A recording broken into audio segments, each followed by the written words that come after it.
So here you stand in your physical body, sifting and sorting, doing step one so effectively as individuals and as collective consciousness. And the evolution of all species is about exactly that. Contrast inspires you to want more. So source becomes vibrationally a part of what you have become and establishes a vibrational frequency that you can never separate yourself from. And you can tell that that vibrational frequency exists because you have emotions that tell you that it does. When you feel elation, that's your indicator that you're right now in perfect resonance with that vibrational frequency. When you feel frustration, that's your indication that you are not in perfect resonance with that frequency, but you're not so far off from it. When you feel hopeful, you're closer to that frequency. When you feel love, you're right smack dab in the middle of it. When you feel clarity, when you feel elation, passion, you're right up to speed. When you feel despair, when you feel fear, you're really far away from that vibration. So this is a very important thing to understand. You've launched the rocket and it is part of you. And that source energy part of you from which you came, who always holds you in constant awareness, is holding the vibrational frequency of your greatest becoming, of your furthest most expansion. But if you don't get up to speed and stay up to speed with that expansion, then you feel the gap. And that's what negative emotion is. So once you understand this, now it will be easier for you to understand how simple your work really is. It's so much more simple than you have believed it to be. Bless your hearts. You've been working pretty hard at life. You observe things wanted and things unwanted, and you sift them into piles. Don't want that, sort of want that, do want that. And then you try to figure out how to get the wanted piles all around you and the unwanted piles further from you. But what most humans don't understand is that in this attraction-based universe, there's no exclusion. So every single time you give your attention to something unwanted and you say, go away from me, it comes closer. Esther had the most extraordinary experience with the two little people that she loves most in all of the world at the San Diego Fair the other day in Del Mar. Kate and Luke, like everybody else, sometimes in alignment with who they are and sometimes not. So they walked into the fairgrounds and Esther said, there's lots here, so if you feel attracted to something, point it out. And Luke said, I'm attracted to that. And it was a spinning wheel, some sort of a gimmick, not really even a game. So Luke spun the wheel and got 4 tacos, which did not please him that much. Then Kate spun the wheel and got a chance to win a ticket to Knott's Berry Farm. She was not thrilled at the chance or at even the possibility of being there. So the nice man said, spin it again, sweetheart. So she did. Knott's Berry Farm again. So the nice man said, spin it again, sweetheart. So she did, and she got Slurpees at 7-Eleven, which she had been talking about for days. There are no 7-Elevens in Texas. And then the day began. Esther stood back and watched the momentum of happiness beginning with Kate and the momentum of pain and agony beginning with Luke. Because not only did he not win, Kate did. Not only did he not get what he wanted, she got to go 3 times until she did. So the day unfolded. They were playing games. And the very first thing that happened was they were at a very difficult basketball place. It seemed almost impossible to actually make it go in the basket. Just kept bouncing back And Luke is really, really, really good at basketball. Really good at it. So he tried and tried and tried. Esther invested close to his college education. And then Kate said, let me try, and it went right in. And she got a great big stuffed animal, Pegasus. It was a girl's dream. And Esther looked at Kate, who was not touching the floor, and then she looked over at Luke, who was hanging his head. He was very, very, very, very sad.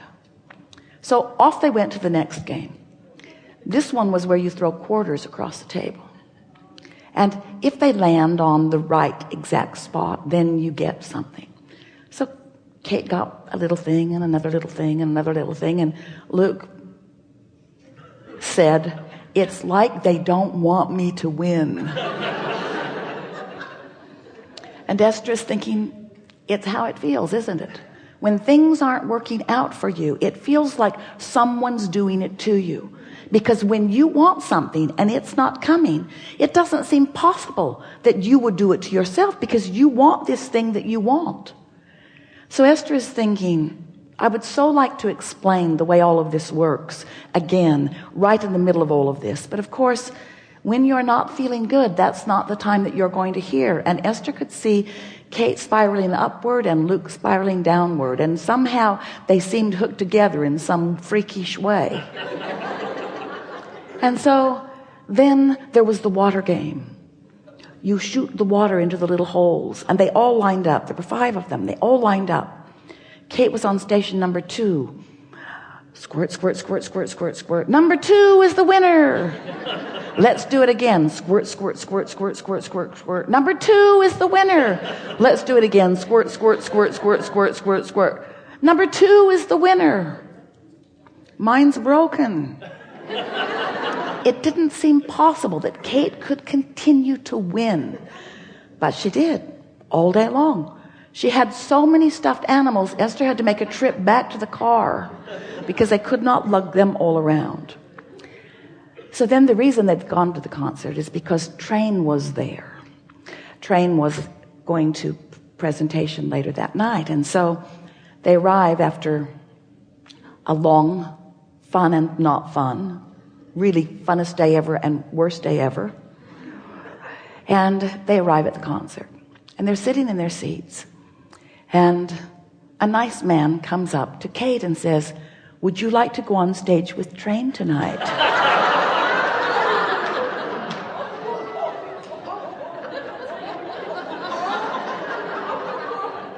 And right before that, while they were eating dinner, Luke had said that he knew the words to the Train songs and that Mermaid was his favorite. What song will you be dancing with Train tonight, Kate? Mermaid. So then the concert happened. It was amazing. The stadium was full. Kate was on stage. She got to see this amazing audience. She got to stand next to these beautiful performers. She was floating above the ground. And now she's back in her seat. The concert has come to an end. The audience is demanding an encore. Train comes back onto the stage.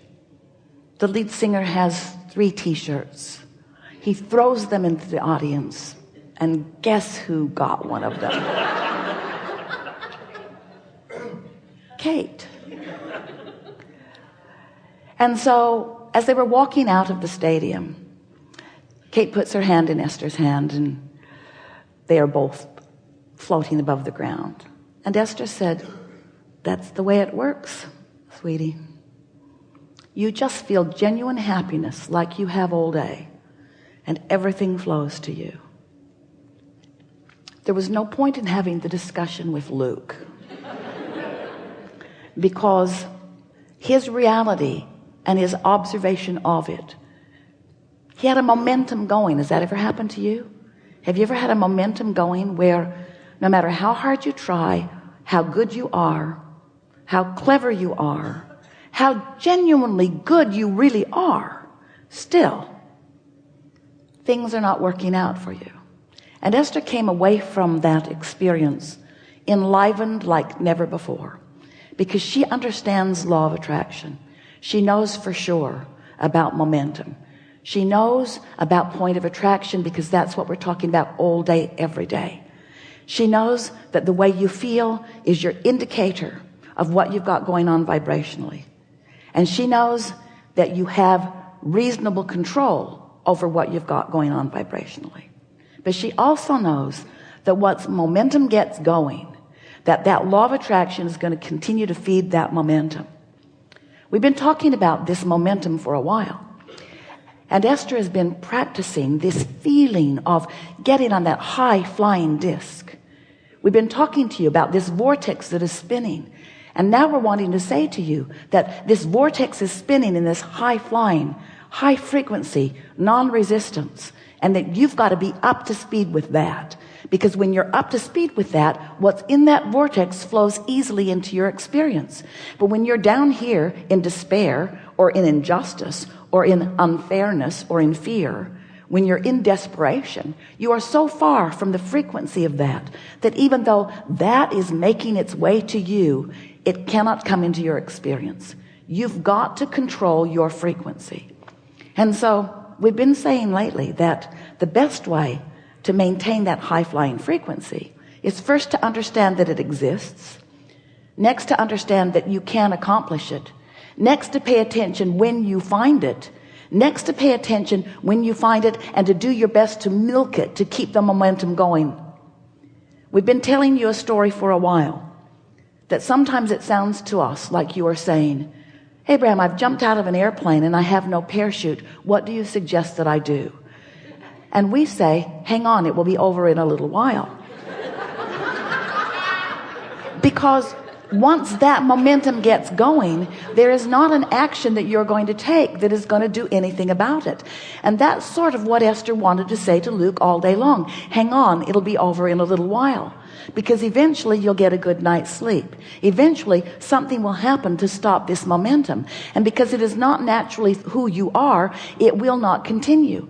But what happens with so many of you is when it starts going wrong, that's when you begin to apply your effort.